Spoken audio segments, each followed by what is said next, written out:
ఈరోజు కార్మికులందరికీ కూడా మేడే శుభాకాంక్షలు. కార్మికులారా ఏకం కండి అని కార్ల్ మార్క్స్ చెప్పారు. బాబాసాహెబ్ అంబేద్కర్, కాన్షీరాములు ఇచ్చిన పిలుపు ఏంటంటే బహుజనులారా ఏకం కండి. ఈ రోజున ఈ ఎలక్షన్లో బహుజనులు అందరూ ఏకం కావాలి. ఏకమైతేనే నిజమైనటువంటి స్వాతంత్రం వస్తుంది.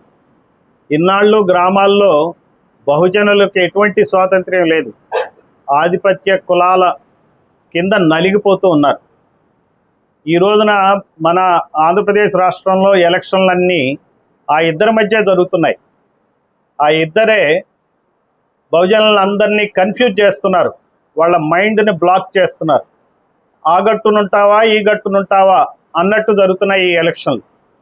వాళ్ళు మేనిఫెస్టోల్లో ఇచ్చినవన్నీ కూడా చిల్లర హామీలే, చిల్లర పంచే హామీలు. అవి నిజమైన హామీలు కావు.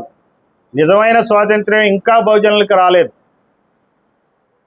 ఈ రకమైనటువంటి మనకి కాన్షీరామ్, మనకి బహుజన్ సమాజ్ పార్టీ ద్వారా ఆయన చెప్పింది ఏంటంటే బీసీలకి రిజర్వేషన్లు కావాలి చట్టసభల్లో ఆయన చెప్పారు. ఆయన డిమాండ్ చేశారు. అది ఇంతవరకు జరగలే. మనకి బీసీలకు చట్టసభల్లో రిజర్వేషన్లు వచ్చేంత కాలం బహుజనులకి ఏ రకమైనటువంటి న్యాయం జరగదు.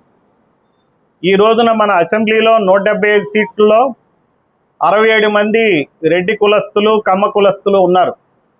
సగానికి సగం మన బీసీ జనాభా 50% ఉంటే 175 సీట్లో కనీసం 85 సీట్లు బీసీలకు ఇవ్వాల్సి ఉండగా బీసీలు కేవలం 33 మందే ఉన్నారు. అంటే చూడండి ఈ అన్యాయం ఎంత జరుగుతుందో. ఈ ఎలక్షన్లో కూడా ఈ విషయం బీసీలకు కానీ, ఎస్సీలకు కానీ, ఎస్టీలకు కానీ, ముస్లింలకు కానీ తెలియనివ్వకుండా ఎలక్షన్లు నిర్వహిస్తున్నారు. మనకు కావాల్సింది చిల్లర కాదు, చిల్లర హామీలు కాదు. వీళ్ళు నెరవేర్చే హామీలు కూడా కావు. మద్యపాన నిషేధం అన్నారు, అది వాళ్ళ వల్ల గాల. చీప్ లిక్కర్ ఏరులై పారుతుంది. రివర్స్ టెండరింగ్ అన్నారు, టెండర్ లేకుండానో ఎన్నో కోట్ల ప్రజాధనం వాళ్ళ జేబుల్లోకి వెళ్ళిపోతుంది. మనకి రాజధాని ఏర్పాటు చేస్తామన్నారు, ఇద్దరూ రాజధానుల ఏర్పాట్లో ఫెయిల్ అయ్యారు. పోలవరం కడతామన్నారు, ఇద్దరూ ఫెయిల్ అయ్యారు. మరి విశాఖ స్పెషల్ రైల్వే జోన్ తెస్తామన్నారు, ఇద్దరూ ఫెయిల్ అయ్యారు. విశాఖ స్టీల్ ప్లాంట్ అదానీ పరం కాకుండా కాపాడలేని ఇద్దరు నాయకులు ఈ రాష్ట్రంలో ఎలక్షన్లకి నాకేయండి నాకేయండి అని చెప్పి ప్రజల్ని కన్ఫ్యూజ్ చేస్తున్నారు. ప్రజలారా మీరు నమ్మకండి. మీకు ఏ రకమైనటువంటి వెసులుబాటు కావాలి, వీళ్ళకి సరైన బుద్ధి చెప్పాలి అని కనుక మీరు భావిస్తే మీరు నోటాకు కూడా వేయొద్దు, ఏనుగు గుర్తుకు వేయండి. బహుజనులందరూ మీ ఓట్లు మీకే వేసుకోవాలంటే ఏనుగు గుర్తుకే వేసుకోవాలా. ఈ దృష్టితో బహుజనులందరూ ఏకం కావాలా. బహుజనులంతా ఏకం కావాల్సిన సమయం ఏర్పడింది.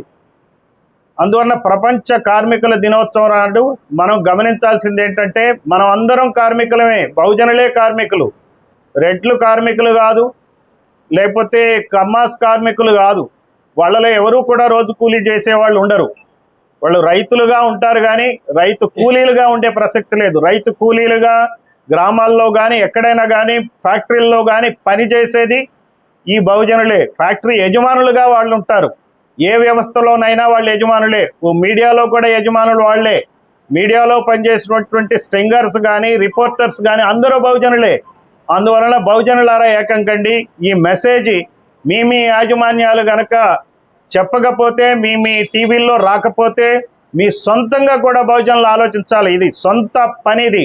మా పార్టీ సంగతి చూస్తున్నారు, మా పార్టీకి ఉన్నటువంటి వ్యవస్థ చూస్తున్నారు, మాకున్నటువంటి అభ్యర్థుల యొక్క సామాజిక కోణం చూస్తున్నారు, వాళ్ళకున్న స్థితిగతులు చూస్తున్నారు. మాకేం బెంజ్ కారులు లేవు, మాకు ఏ రకమైనటువంటి ఈవెన్ మోటార్ సైకిల్స్ కూడా లేని పద్ధతిలోనే ఇక్కడ చాలా నిజాయితీగా పనిచేస్తున్నటువంటి అభ్యర్థులు ఉన్నారు. మాబోటి వాళ్ళు డాక్టర్ వందన్ కుమార్ గారు ఒక అడిషనల్ కమిషనర్గా జిహెచ్ఎంసీలో చేసి రిటైర్ అయ్యి వచ్చి తిరువూరులో దాదాపుగా గత 6-7 నెలలుగా ఆయన అహోరాత్రం పనిచేస్తున్నారు. ఎవరు కూడా ఇక్కడ సొంత పని కోసం, సొంత పదవుల కోసం ఎవరూ రాలేదు. బాబాసాహెబ్ ఏదైతే ఆయన ఆలోచన విధానం ఉందో ఆ ఆలోచన విధానాన్ని ప్రజల్లోకి తీసుకువెళ్ళాలని చెప్పి ముందుకు వస్తున్నారు. ఇక్కడ ప్రేరేపించే వాళ్ళు ఎవరూ లేరు. ఎవరికి వాళ్లే తనను తాను తెలుసుకుని ఈ పార్టీలో చేరుతున్నారు. బహుజనులారా మీరు ఆలోచించండి. మేము బ్రాండింగ్ చేయటానికి దీన్ని ఒక కమర్షియల్ ఆర్గనైజేషన్ లాగా మీ ముందుకు తీసుకురావడానికి. మాకెవరు బ్రాండ్ అంబాసిడర్స్ లేరు, పెద్ద పెద్ద సినీ స్టార్స్ ఉండరు మాకు చెప్పడానికి. సినీ స్టార్స్ ఎవరున్నా కానీ ఆ పెద్ద ఇద్దరికి సంబంధించిన వాళ్ళే ఉంటారు, ఆ ఇద్దరితోనే ఉంటారు, మాతో ఉండరు వాళ్ళు. కొంతమందికి పెద్ద వాళ్ళు కూడా ఈ బహుజనుల కులాల నుంచి వచ్చిన వాళ్ళు సిగ్గుతో తప్పుకుంటారు కానీ దగ్గరికి రారు. వాళ్ళందరూ గుర్తుంచుకోవాలా. ఈ రోజునైనా సరే చైతన్యం రావాలా. ఈ ఎన్నికల సందర్భంగా మీరు చూడండి, ఈ ఇద్దరూ కూడా ఈయనొద్దు సరే ఆయనకేద్దామనే ధోరణిలో మనం తయారయ్యాం. వాళ్ళు ఏ రకమైనటువంటి ప్రజల్లో నమ్మకాన్ని కలుగజేయట్లే, నియంతల మాదిరిగా తయారయ్యారు. ప్రజాస్వామ్య వ్యవస్థలను వాళ్ళు గుప్పిట్లో పెట్టుకున్నారు. అసలు స్వేచ్ఛ అనేది లేని పరిస్థితి ఆంధ్రప్రదేశ్లో ఉంది. కులం పేరు చెప్తేనే వాళ్ళకి పనులయ్యే రోజులు వచ్చినాయి.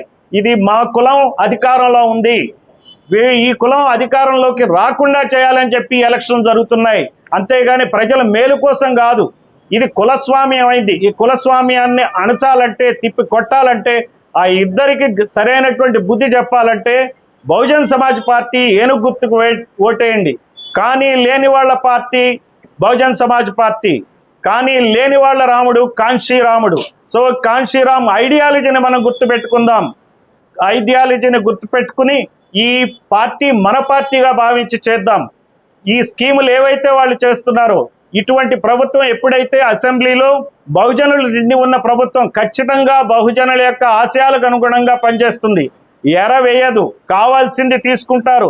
ఆదాయాన్ని సృష్టించే మార్గాల్ని మా పార్టీ చేపడుతుంది. అంతేగాని స్విమ్మింగ్ నేర్పుతుంది, అంతేగాని స్విమ్ చేసి పెట్టదు. ఫిషింగ్ నేర్పుతుంది. చేపలు వండి పెట్టడం కాదు ప్రభుత్వాల పని. చేపలు ఎలా పట్టుకోవాలో నేర్పాల్సిన పని ప్రభుత్వాలది. ఈ ప్రభుత్వాలు అన్నీ వండి నోట్లో పెడతాం మీకు, మాకు ఓటైంది అంటున్నారు. ఎందుకంటున్నారో కూడా మీరు ఆలోచించాలి.